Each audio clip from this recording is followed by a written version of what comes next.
పశ్చిమాసియాలో యుద్ధ వాతావరణం చోటు చేసుకుంది. ఇజ్రాయెల్ లెబనాన్ యుద్ధంలోకి ఇరాన్ ఎంట్రీ ఇచ్చింది. దీంతో యుద్ధ వాతావరణం మరింత ఉద్రిక్తంగా మారింది. హెజ్బుల్లా స్థావరాలే లక్ష్యంగా లెబనాన్ పై ఇజ్రాయెల్ దాడులు చేస్తున్న సమయంలో ఇరాన్ క్షిపణి దాడులతో ఇజ్రాయెల్ పై ఇరాన్ ప్రత్యక్ష దాడికి తెగపడింది. ఇక ఈ విషయాన్ని ఇజ్రాయెల్ అధికారులు అధికారికంగా తెలుపుతూ తమ దేశ ప్రజలను అప్రమత్తం చేశారు. ప్రజలను అలర్ట్ చేస్తూ దేశవ్యాప్తంగా సైరన్ల మోత మోగించింది. ఇక ఒక్కసారిగా ఇరాన్ 400కు పైగా క్షిపణులు ప్రయోగించడంతో టెల్ అవివ్, జెరూసలేం సమీపంలో వరుస పేలుళ్ల శబ్దాలతో ఆ ప్రాంగణం మొత్తం దద్దరిల్లింది. వందల్లో భవనాలు నేలమట్టం కాగా ప్రాణ నష్టం కూడా భారీగానే జరిగినట్లుగా తెలుస్తోంది.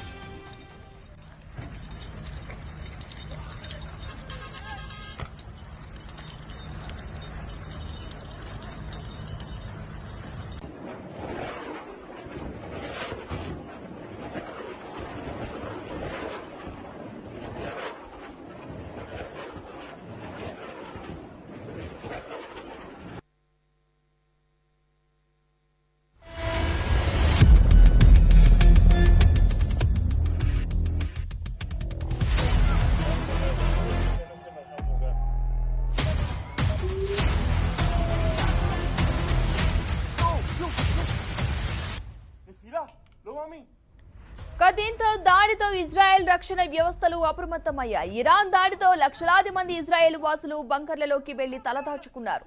తమ పౌరుల ప్రాణాలను రక్షించడానికి ఐడిఎఫ్ అన్ని చర్యలు తీసుకుందని ఇజ్రాయెల్ విదేశాంగ మంత్రిత్వ శాఖ పేర్కొంది. తమ వారికి అండగా ఉంటామని ఇజ్రాయెల్ ప్రకటించింది.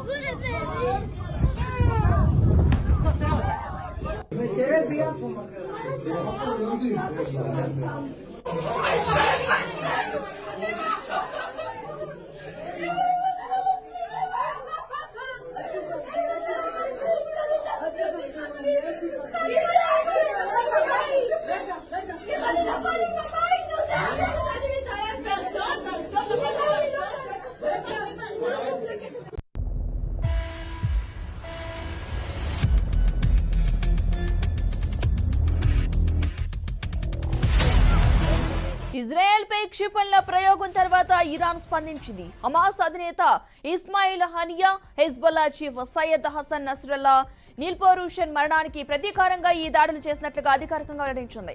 ఇజ్రాయెల్ ఆక్రమించిన ప్రాంతాలను లక్ష్యంగా చేసుకున్నట్లుగా తెలిపింది. మరోవైపు తమ సుప్రీం లీడర్ అయతుల్లా అలీ ఖమేనీని సురక్షిత ప్రాంతానికి తరలించినట్లు ఇరాన్ సీనియర్ అధికారి తెలిపారు.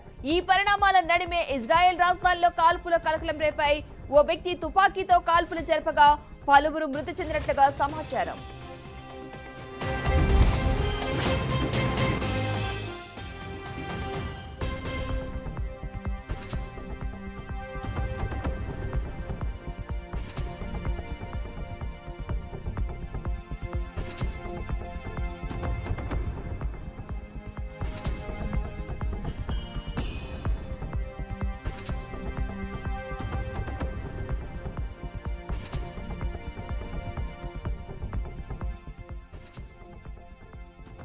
ఇజ్రాయెల్ పై ఇరాన్ క్షిపణుల దాడి వేళ అమెరికా అధ్యక్షుడు జో బైడెన్ స్పందించారు. ఇజ్రాయెల్ కు అండగా నిలిచేందుకు పశ్చిమాసియాలోని అమెరికా బలగాలను రక్షించేందుకు సిద్ధంగా ఉన్నట్లుగా ప్రకటించారు.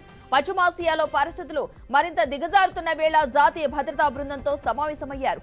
ఈ భేటీలో అధ్యక్షుడు జో బైడెన్ తో పాటు ఉపాధ్యక్షురాలు కమలా హ్యారిస్ పాల్గొన్నారు.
死了，龙王命！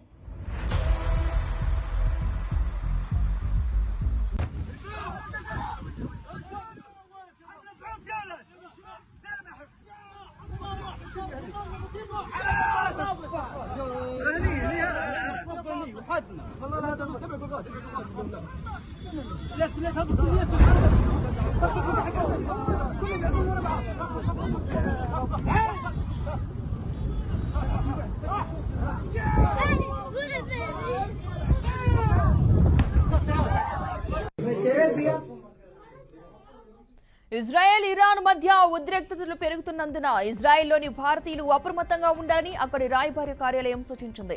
స్థానిక అధికారులు సూచించిన భద్రతా నియమాలకు అనుగుణంగా వ్యవహరించాలని తెలిపింది. దేశంలో అనవసర ప్రయాణాలు చేయవద్దని, సురక్షిత ప్రాంతాలకు దగ్గరగా ఉండాలని పేర్కొంది. భారత పౌరులందరి రక్షణకు ఇజ్రాయెల్తో సంప్రదింపులు జరుపుతున్నామని వెల్లడించింది.